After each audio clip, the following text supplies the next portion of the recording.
KMB Intek.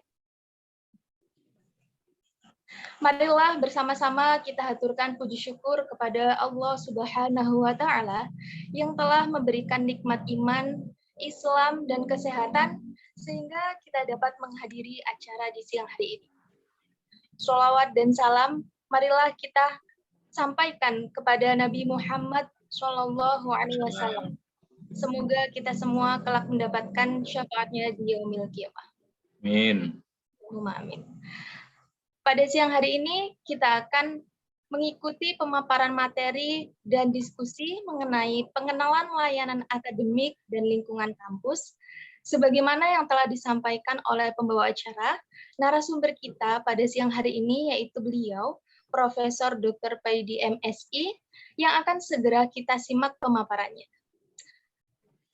Proses pemaparan materi akan berlangsung selama 45 menit dan akan dilanjutkan dengan sesi diskusi yaitu tanya jawab selama 15 menit. Jadi bagi teman-teman mahasiswa yang ingin bertanya, silakan menulis pertanyaannya di kolom komentar. Untuk mengefektifkan waktu kepada Profesor Dr. Paidi MSI, saya persilahkan. Makasih Mbak Moderator. Sekali lagi, Assalamualaikum warahmatullahi wabarakatuh. Waalaikumsalam. Selamat siang, para mahasiswa semuanya. Ini semuanya masih baru kah yang diundang ini? Iya Mbak, kok banyak sekali? Iya Prof, ini mahasiswa Intek semua Prof. Panitianya hanya beberapa. Mahasiswa Intek itu apa maksudnya? Mahasiswa yang masuk di semester genap ini, Prof. Ayo, itu keliru. Mahasiswa Intek semester genap. Gitu. Semua Intek kan. Intek itu masuk maksudnya. Masuknya Intek. Intek semester genap tahun 2022. Begitu ya? Ya, baik, Prof. Tapi ini ada yang senior rasanya ini ya. Ada yang senior? Jadi saya lihat sekilas kok ada nama senior. Semua baru masuk semester ini? Iya, Prof. Oh, iya. Mungkin saya salah baca, kok ada yang agak kenal-kenal. Mas, RPL kemarin. Ada RPL yang senior. Itu intake semester kemarin itu Mbak Moderator ya. Nah, semuanya mahasiswa intake, tapi intake semester gasal dan genap. Yang RPL ini nggak tahu ini genap atau gasal ini hitungannya ya. Ya, Mbak Arista ya, nggak tahu kelompok gasal atau genap, karena masuknya pun di antara genap dan gasal. Baik, sekali lagi, selamat siang semuanya. Mudah-mudahan kita semuanya sehat walafiat di siang ini dan juga seterusnya. Nah, siang ini ada sesi khusus semacam pengenalan sebetulnya ya Mbak Ulan ya, Mbak Moderator ya, pengenalan akademik untuk para mahasiswa baru. Nah, kebetulan beberapa mahasiswa baru ini sudah pernah saya undang khusus ketika mengisi KRS kemarin ya, tapi beberapa yang lain belum karena masuknya tidak berbarengan. Jadi sekali lagi barangkali yang sudah pernah saya undang selamat bertemu. Yang belum ya inilah saya bertemu ya, yang sudah ya bertemu yang kesekian kalinya. Nah, barangkali ada baiknya kita mendalam mengenai prodi magister pendidikan biologi, dan yang penting adalah semangat prodi ini untuk membekali, menghantarkan Anda semuanya memperoleh gelar magister pendidikan biologi dan juga kemampuan kompetensi yang insya Allah ke depan dapat bermanfaat untuk Anda dan keluarga serta masyarakat semuanya. Ya, saya mohon izin untuk share Mbak Ulan ya. Iya, Prof. Monggo, Prof.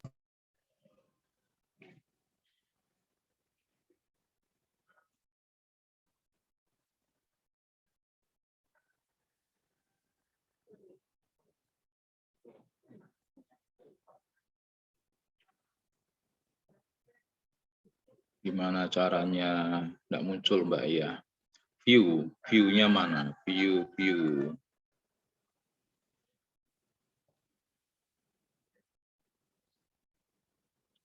Slideshow-nya enggak muncul, Mbak ya. View, slideshow.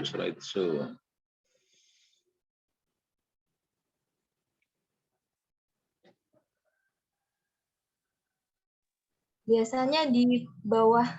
Iya. Di mana?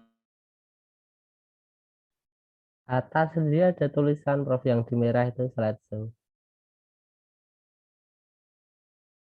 Yang di merah. Sebelah kirinya view. Sebelah kirinya view. Ya. Sebelah kirinya view review. Ya, sebelahnya lagi. Oke, maaf ini nggak tahu kok jadi gangguan. Oh ini ya, kirinya lagi ya. Slideshow. Sudah? Rasanya belum slideshow juga. Slideshow-nya mana? Klik yang from beginning aja, Prof. Yang mana? Yang from beginning. From beginning. Foldernya yang paling pojok. Paling pojok kiri. Ya. Ini ya. Ya. Oh, pinter ya. Siapa tadi yang pinter tadi? Ini nggak tahu kalau ada Mas Joko kok jadi gangguan laptopnya. Ya. Oke, ini sekedar syarat ya, saya menyampaikan selamat datang untuk Mas Baru, selamat bergabung dengan keluarga besar Prodi Magister Pendidikan Biologi Fakultas Matematika dan Ilmu Pengetahuan Alam Universitas Negeri Yogyakarta. Ya, tentu saya secara pribadi maupun atas nama Program Studi sangat bergembira, sangat berbahagia menerima anggota baru yang saya melihat sangat potensial untuk bertumbuh berkembang menjadi calon-calon akademisi di masa depan ya. Kalaupun sudah jadi guru ya dengan program ini akhirnya menjadi guru akademisi, guru pemikir yang tidak hanya guru pelaksana. Jadi Mas Joko nanti kalau sudah lulus jangan hanya melaksanakan perintah, tapi pikirlah perintah itu mana yang lebih baik, mana yang kurang tentu dikritisi. Itulah pemikir. Oke, terima kasih dan mudah-mudahan Anda senang bergabung dengan keluarga besar ini, berbahagia, bersemangat untuk meningkatkan diri Anda dan juga tentu bersama-sama meningkatkan lembaga kita tercinta. Ya, secara singkat, prodi ini cukup panjang sebetulnya, tapi berliku-liku pergerakannya ya. Sejak tahun 2004 sudah pernah ada, tapi izinnya pun belum tuntas, kemudian baru secara resmi muncul sebagai konsentrasi pada prodi pendidikan sains waktu itu, ya, tahun 2011. Kemudian tahun 2014 izin operasional baru sebagai prodi yang sendiri waktu itu. Sudah 6 tahun yang lalu ya, Mas Joko ya, mandiri. Nah, tapi sebetulnya sejak tahun 2004 sudah menghasilkan lulusan dan alumninya luar biasa, ada puluhan dosen di berbagai perguruan tinggi negeri. Jadi di hampir perguruan tinggi di semua di wilayah itu ada lulusan di sini. Nanti Anda boleh cek ya. Ya, ini luar biasa. Dulu awal-awal itu justru lulusan ini menyebar kemana-mana. Nah, mudah-mudahan yang sekarang juga ada semangat karena berasal dari berbagai daerah, nanti tentu juga akan tersebar di semua wilayah di Indonesia. Nah, prodi ini punya visi yang lama, dulu mengikuti visi universitas yang lama, yaitu menjadi prodi magister pendidikan biologi yang unggul di Asia Tenggara, kreatif, inovatif, dengan digradasi nilai-nilai ketakwaan, kemandirian, dan kecendekiaan ini menyesuaikan visinya universitas. Nah, sebetulnya prodi ini sempat ya kalau enggak kena pandemi ini ya, sudah berulang kali melakukan semacam benchmarking program kuliah bersama, penelitian bersama dengan beberapa universitas di Asia Asia dan khususnya Asia Tenggara ya, dari pernah di Vietnam, pernah Malaysia, Thailand, bias banyak ya. Tapi karena pandemi sedikit terganggu, mudah-mudahan nanti ke depan segera berakhir pandemi, kita bisa teruskan sehingga impian menjadi magister yang unggul di Asia Tenggara itu bisa terwujud. Ya. Dan beberapa perguruan tinggi di Afrika sudah melirik prodi ini untuk menyekolahkan S2 ya lulusannya. Tapi karena sekali lagi kendala pandemi ini, kemarin ada yang masuk baru ada 2 ya. Mungkin ke depan akan banyak lagi karena Afrika termasuk daerah merah yang tidak boleh di kemana-mana. Nah, kemudian tahun 2019 ada 2020 mungkin ya awal ada revisi visi karena prodi dinilai bukan lembaga yang memiliki gedung, yang memiliki tapi hanya memiliki program keilmuan, maka visinya diubah menjadi visi keilmuan.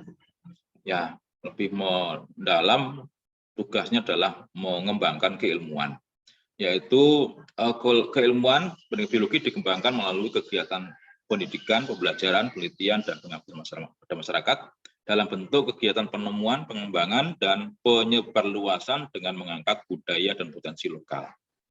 Ya, ini yang menjadi maskot prodi kita adalah kita mengembangkan dan menyebarluaskan budaya dan potensi lokal.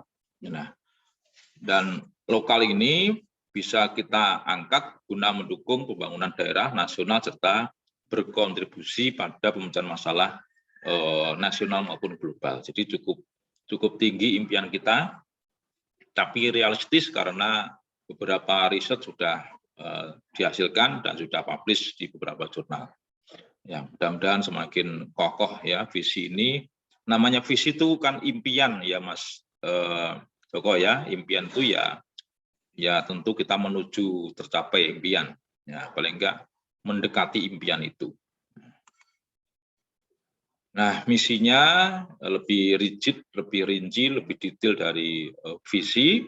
Yang pertama menyelenggarakan pendidikan khusus di bidang biologi untuk jenjang magister level 8 KKNI yang dilandasi nilai ketakwaan, kemandirian, dan kecerdiaan.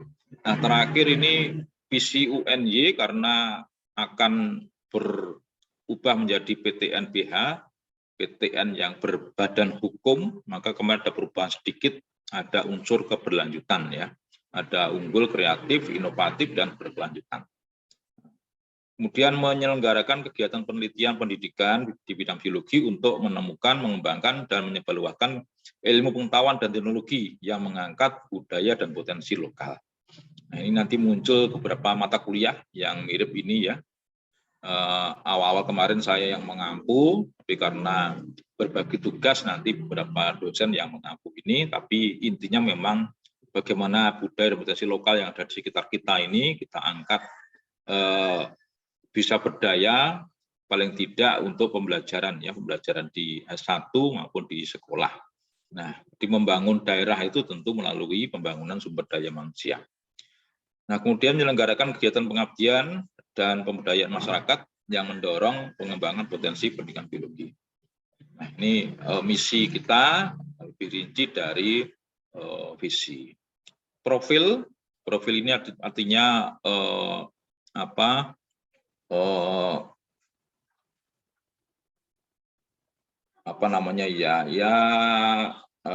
lebih ke figur atau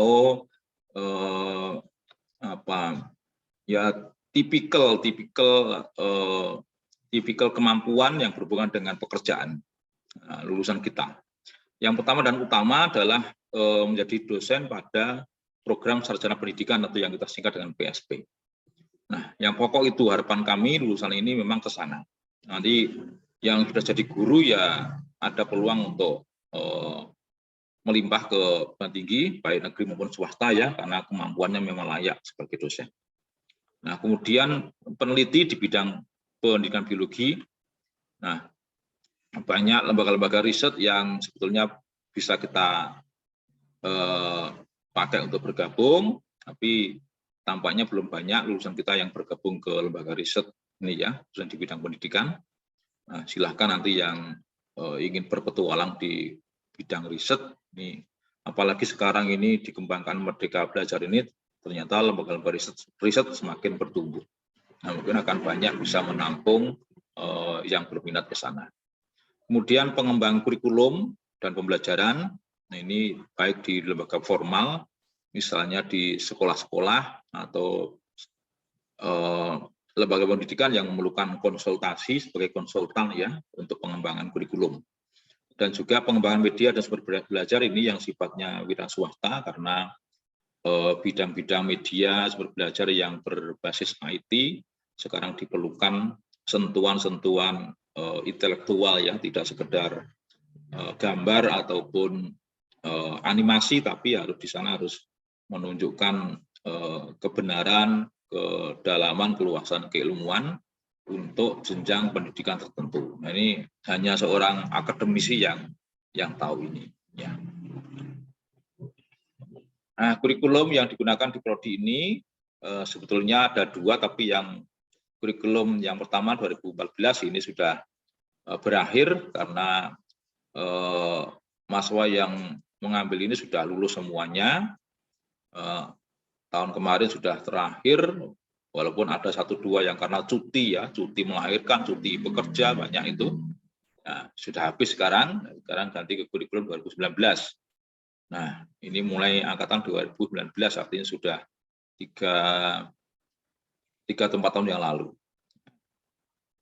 Karena cuti ternyata masih ada yang tahun kemarin baru lulus, ya, karena cuti itu boleh sampai sebetulnya hanya 2 kali, tapi ada yang sampai 3 kali karena pandemi, jadi dimungkinkan.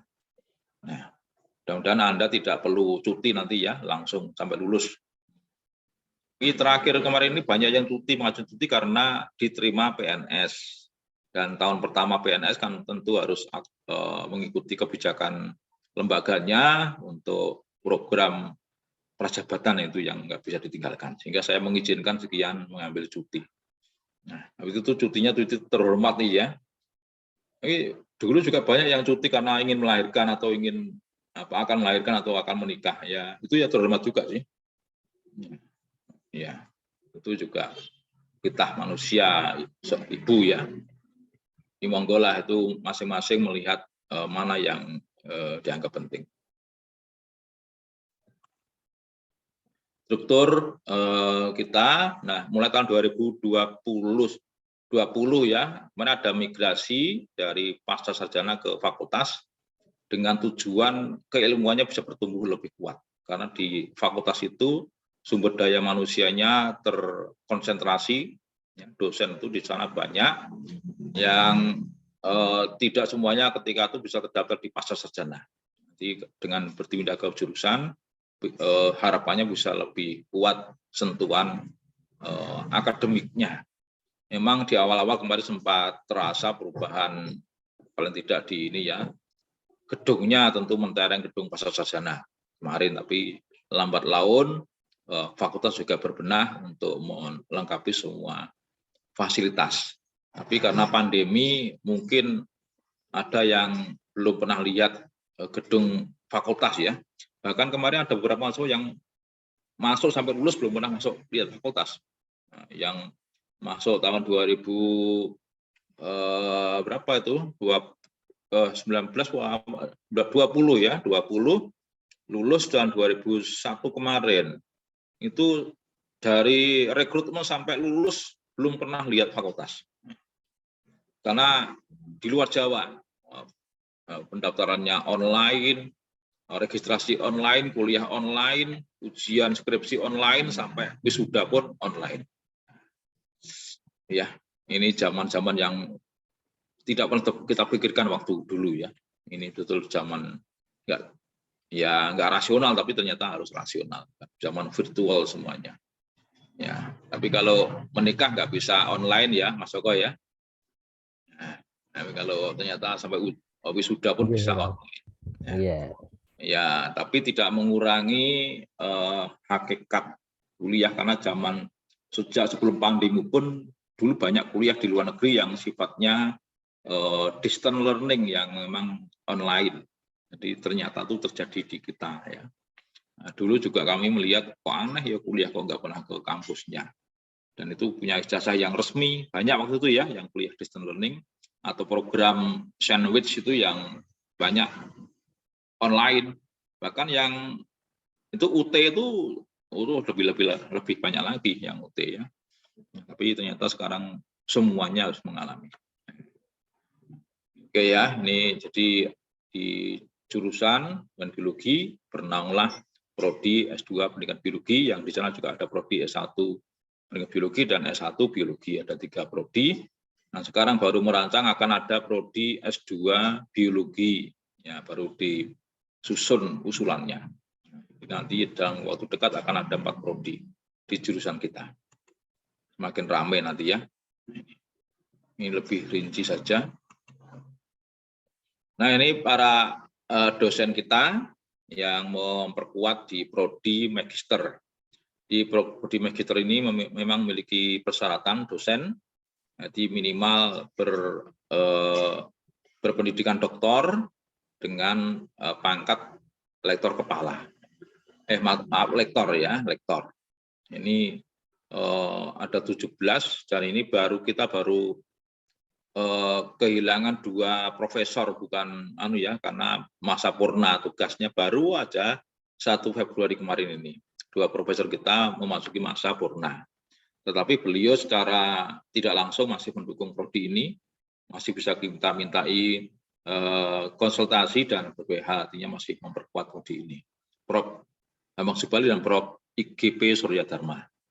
Baru 1 Februari ini memasuki masa purna tugas. Nah, sekarang tinggal 2 profesor ini di prodi kita, Mas Joko.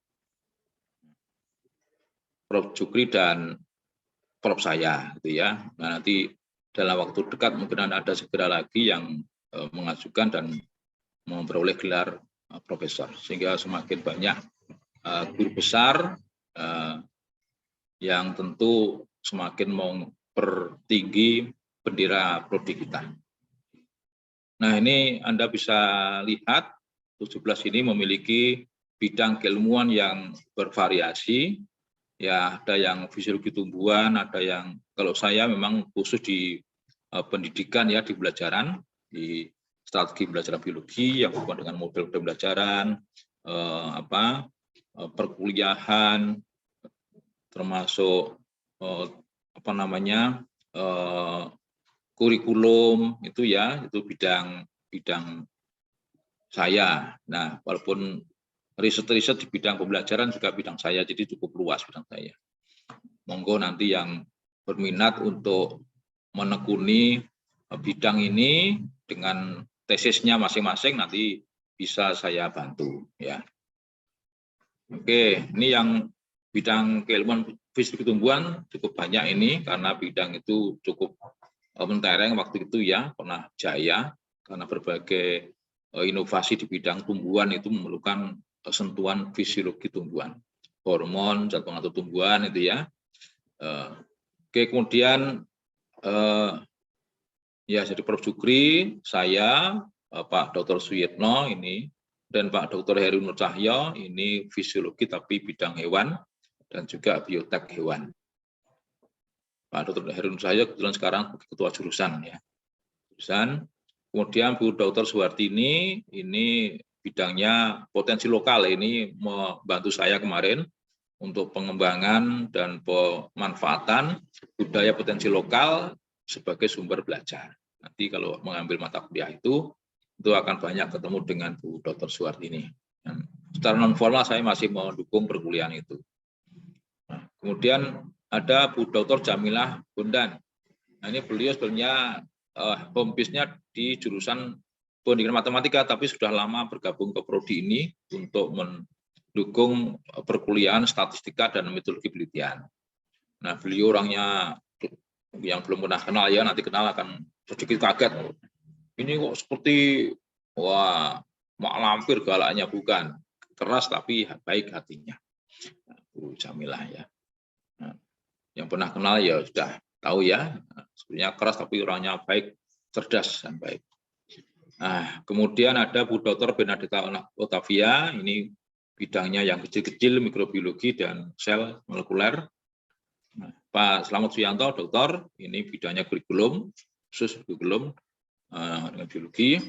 Kemudian Bu Dr. Tin Aminatun, ini tentang ilmu lingkungan.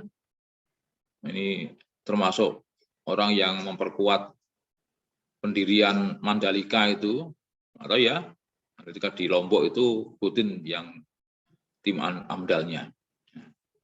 Dan Bu Dr. Isora, ini biotek tumbuhan.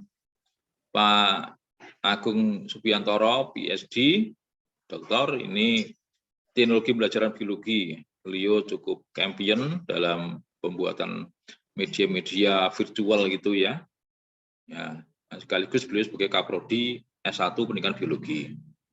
Nah, kemudian Bu Dr. Nur Aini, nah, ini lulusan Jepang ya, ini fisiologi tumbuhan tapi sebenarnya lebih ke kultur jaringan beliau ini. Ya. Kemudian Pak Dr. Anggi Tias, balik ini. Anggi Tias pertama, ini bidang sumber belajar biologi. Kemudian Bu Dr. Kartika Pratiwi, PhD, ini bidang fisiologi manusia. Ini dokter yang beliau jadi urusan manusia.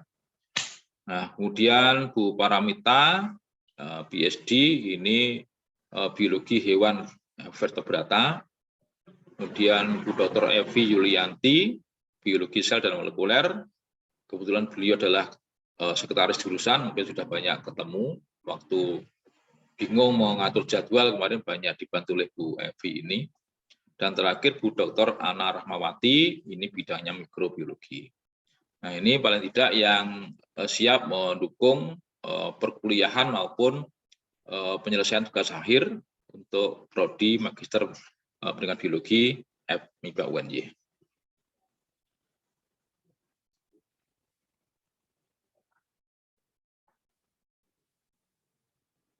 Nah, kemudian saya mohon izin untuk masuk ke aspek akademis banget gitu ya. Nah, ini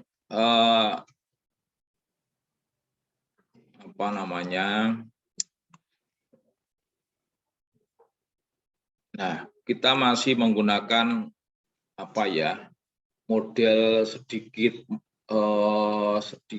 bukan kuno ya, tapi model yang moderat ya, bahwa kelulusan di prodi ini ditandai dengan penyusunan tugas akhir tesis ya. Nah, tugas akhir tesis itu nanti diuji oleh penguji. Nah, begitu ujian kan hampir selesai ya, belum selesai, hampir selesai ya, karena setelah ujian nanti masih ada revisi. Nah, untuk bisa ujian ada syaratnya, tidak sembarangan boleh ujian. Ini Mas Joko mungkin sudah siap, baru masuk sudah siap tesisnya, mau diuji ya belum bisa ya. Nah, ada syarat-syarat. Yang pertama, lulus semua mata kuliah, baik teori maupun praktikum, lulus dulu sampai semuanya lulus dengan nilai, kalau lulus itu sekarang di UNY minimal B minus atau B ya, B mungkin ya, minimal nilainya B, harus semuanya lulus minimal B. Nah, kemudian tentu naskah tesis telah disetujui oleh pembimbing dan pimpinan jurusan. Nah, ada tanda tangan dan form terbaru tampaknya juga ada sepengetahuan fakultas, ada capnya. Kemudian ada juga persyaratan skor TOEFL yang sekarang diberi nama ProTOEFL, artinya semacam TOEFL ala Indonesia ya, tapi sudah standar internasional dengan skor minimal 425 450 ya. Saya usul kemarin ditingkatkan 450. Saya lupa mencek lagi, tapi yang tahun kemarin masih 425. Nah, anggap aja 450 lah. Ya. Nah, bagi yang merasa belum memiliki skor TOEFL setinggi itu, ya segera mengambil tes. Dan tidak sembarang lembaga tes itu bisa diakui oleh UNJ. Yang diakui pertama adalah lembaga bahasa UNJ. Nah, nanti Anda bisa berkomunikasi, tanya ya, nanti banyak kontak person untuk ini. Saya kurang tahu apakah pendaftaran bisa online, mungkin bisa ya, mendaftar ujian itu bisa online. Termasuk ujiannya pun mungkin online. Ya, saya belum cek terakhir, karena dalam waktu pandemi itu tetap ada ujian, saya yakin online. Ya, ujian online. Nah, terus skor itu diakui, selain yang diselenggarakan oleh UNJ juga oleh lembaga apa namanya ya, ITP ya mungkin ya, yang Jakarta itu ya, itu saja yang diakui, yang lain nggak diakui. Misalnya lembaga dari perguruan tinggi di luar Jawa misalnya ya, dapat skor 600 itu nggak diakui, ya. Bukan karena nggak menghormati perguruan tinggi itu, karena berbagai pertimbangan ya. Karena angka itu online, itu dimungkinkan di dalam perjalanan mengirim itu ada gangguan setan sehingga angkanya berubah gitu ya. Nah, Mas Joko tahu maksudnya ya, dari luar Jawa sana ngirim nilai dengan skor semula 300, tapi dalam perjalanan itu di udara bisa berubah menjadi 700. Nah, itu terjadi. Ya, nggak usah saya terangkan ya maksudnya ya, itu bahasa gurunya begitu, dikirim tapi berubah di langit, berubah jadi 500. Nah, susah ya, kami tidak bisa meyakini kepercayaan itu, ya, karena zaman online itu memang sangat-sangat riskan. Sehingga sekali lagi yang diakui hanya yang dari tes internal UNJ. Nah, dan dari Jakarta itu ada yang tes yang sangat diakui, ITP apa namanya, itu memang punya cara-cara pengamanan yang super ekstra dan sangat-sangat kredibel. Nah, tapi saya sarankan ikut di UNJ karena free dan hanya diakui selama Anda menjadi mahasiswa di UNJ.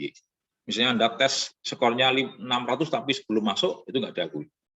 Nah, setelah diregistrasi, dapat terima, Anda punya skor itu diakui sampai lulus. Jadi cukup sekali aja tesnya. Misalnya Anda cuti sampai 4 tahun baru lulus, ya masih berlaku. Oke, kemudian ada wacana yang sudah menguat ya. Ujian tesis itu dapat digantikan dengan bukti publikasi pada jurnal internasional terindeks Scopus. Nah, nanti kita tunggu ya, peraturan akademik yang terbaru mudah-mudahan sudah muncul ini. Di sekarang ini saya katakan saya belum yakin ya apakah betul sudah resmi. Tesis yang Anda sudah susun itu tidak perlu diuji kalau Anda bisa menunjukkan bukti Anda publikasi di jurnal internasional yang terindeks Scopus. Yang sudah punya karya bagus di awal ini bisa segera diproses untuk dipublish ya, tidak usah menunggu tesisnya rampung. Di publikasi itu bisa dibuat berdasarkan mata kuliah. Jadi Anda kuliah di suatu mata kuliah, ada sesuatu yang dapat dikumpulkan data ya, Anda bisa pakai sebagai bahan untuk artikel. Kalau nunggu tesis nanti tidak bisa tepat waktu lulusnya. Ya, kemudian, lulus itu bukan ujian tesis, tapi ternyata yang jadi dasar lulus itu adalah yudisium. Dan bukan wisuda, tapi yudisium. Ya, yudisium itu adalah betul-betul resmi bukti kelulusan. Nah, untuk bisa yudisium ada syarat-syarat. Yang pertama telah menyelesaikan tesis, artinya tesis sudah selesai, kalau zaman dulu ya sudah dijilid, kalau sekarang ya sudah dicap oleh pimpinan dan sudah diunggah di lamannya khusus di UNJ, ada laman untuk mengunggah tesis. Kemudian atau telah memiliki bukti publikasi tadi yang di jurnal internasional yang terindeks Scopus dengan status minimal accepted. Ya. tidak usah publish, tapi accepted sudah cukup. Nah, sekali lagi kita tunggu nanti informasi resminya bahwa publikasi seperti ini bisa menggantikan ujian tesis. Tapi tetap membuat tesis, hanya tidak ujian, gitu ya. Kemudian nomor 2 syaratnya adalah telah memiliki bukti publikasi artikel ilmiah. Jadi walaupun ujian tesis, tapi masih ada tambahan syarat yaitu publikasi artikel ilmiah minimal di jurnal Sinta 2. Boleh di proceeding terindeks Scopus pada seminar internasional ya, atau cukup di jurnal nasional terakreditasi Sinta 2. Nah, Anda harus mulai akrab ya dengan istilah-istilah ini ya. Accepted, Scopus, Sinta itu harus sangat akrab. Dan syukur nanti segera searching, browsing nama-nama jurnal yang terakreditasi Sinta 2, terbitan nasional ya, yang mengandung atau memuat bidang pendidikan biologi. Apa saya didaftar, nanti tempat Anda memilih ketika nanti mempublikasikan artikel Anda. Nah, atau yang senang dengan forum ilmiah internasional, ya boleh ikut seminar internasional yang tidak selalu diselenggarakan di luar negeri. Banyak sekarang perguruan tinggi dalam negeri yang menyelenggarakan seminar internasional, termasuk UNY itu secara rutin setiap tahun ada sekian seminar internasional yang produknya, outputnya itu salah satunya adalah artikel yang dikirim ke proceeding, sebuah proceeding ya, yang sudah terindeks Scopus, misalnya IOP atau AIP dan beberapa publisher yang lain.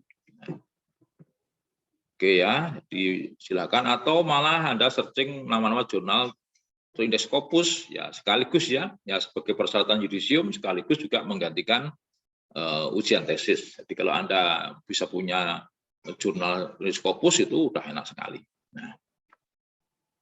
Nah, saya tegaskan publikasi yang menjadi syarat lulus yudisium itu tidak harus terkait dengan tesis. Namun bisa juga terkait dengan mata kuliah yang ditempuh di prodi magister ini. Nah, kemudian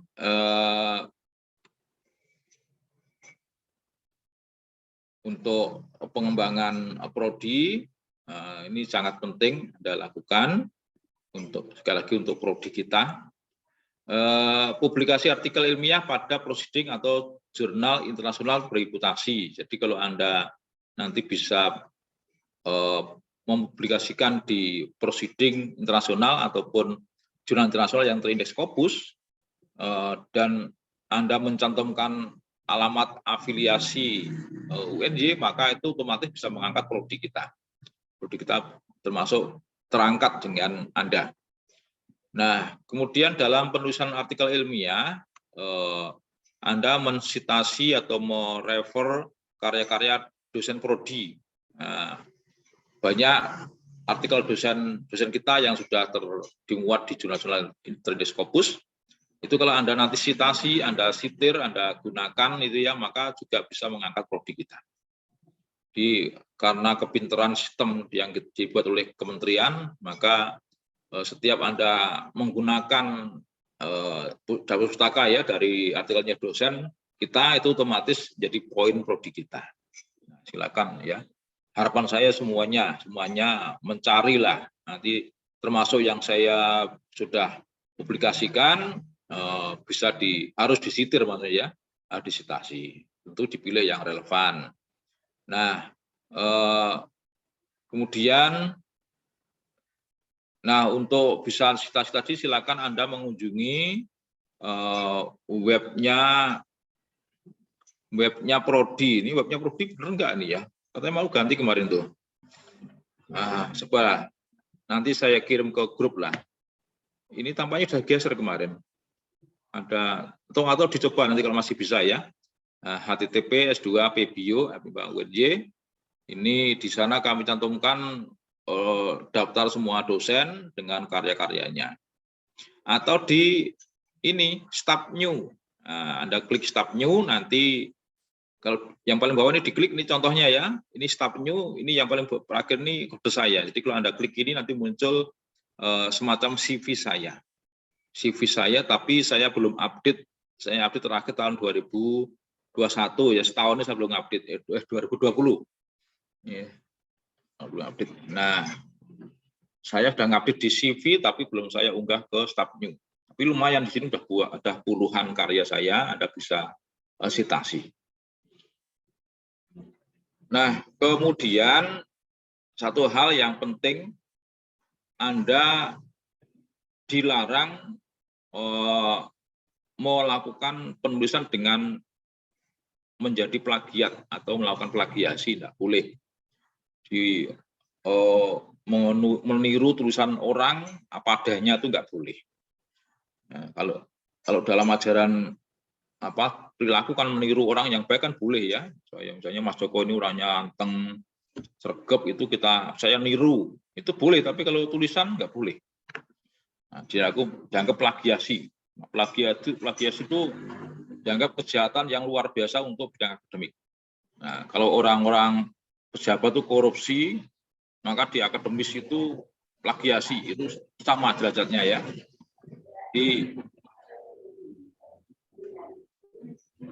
Ya, maaf nih suara di depan saya kok rame ini, mengganggu Anda. Ya, saya ulangi, Anda hindari plagiasi. Plagiasi. Nah, bagaimana cara menghindari plagiasi? Ada banyak tips ya. Ada banyak tips. Yang pertama tentu ketika Anda mengangkat pikiran orang lain, ahli lain, maka Anda harus menuliskan sumbernya. Dan jangan menuliskan sumber itu apa adanya. Jangan menuliskan kalimat itu apa adanya ya, tapi harus di parafrase, ini dipecah-pecah atau diganti-ganti, diubah-ubah gitu ya. Jangan menggunakan kalimat utuh apa adanya.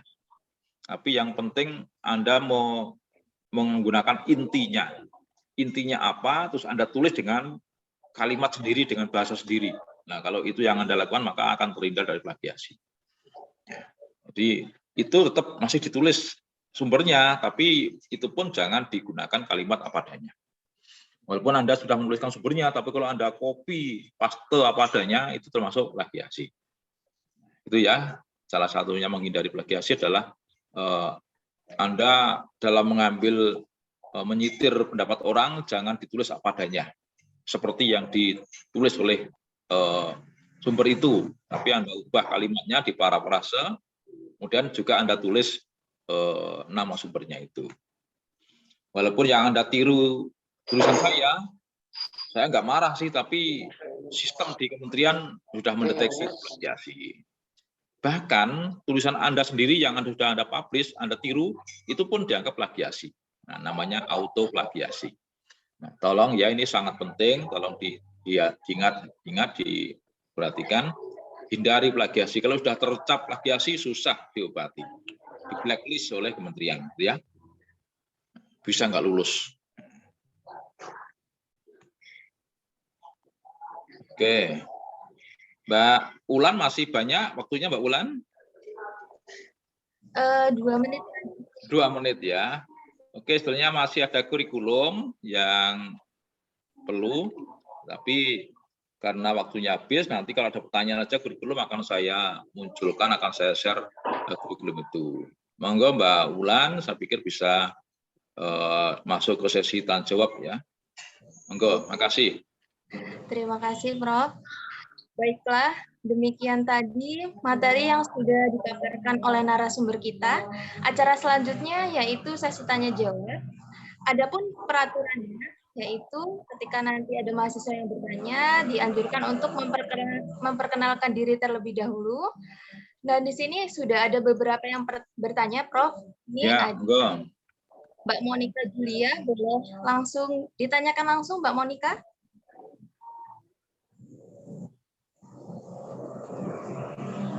Atau saya bacakan saja ya, Prof. Ini. Monggo. Oh, di chat ya? Oke, Prof.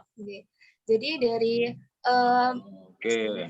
Nah, pertama, S2 apa nih yang Yang pertama adalah Oke, Mbak Monica Julia Sari nih Prof, beliau menanyakan bahwasannya oh iya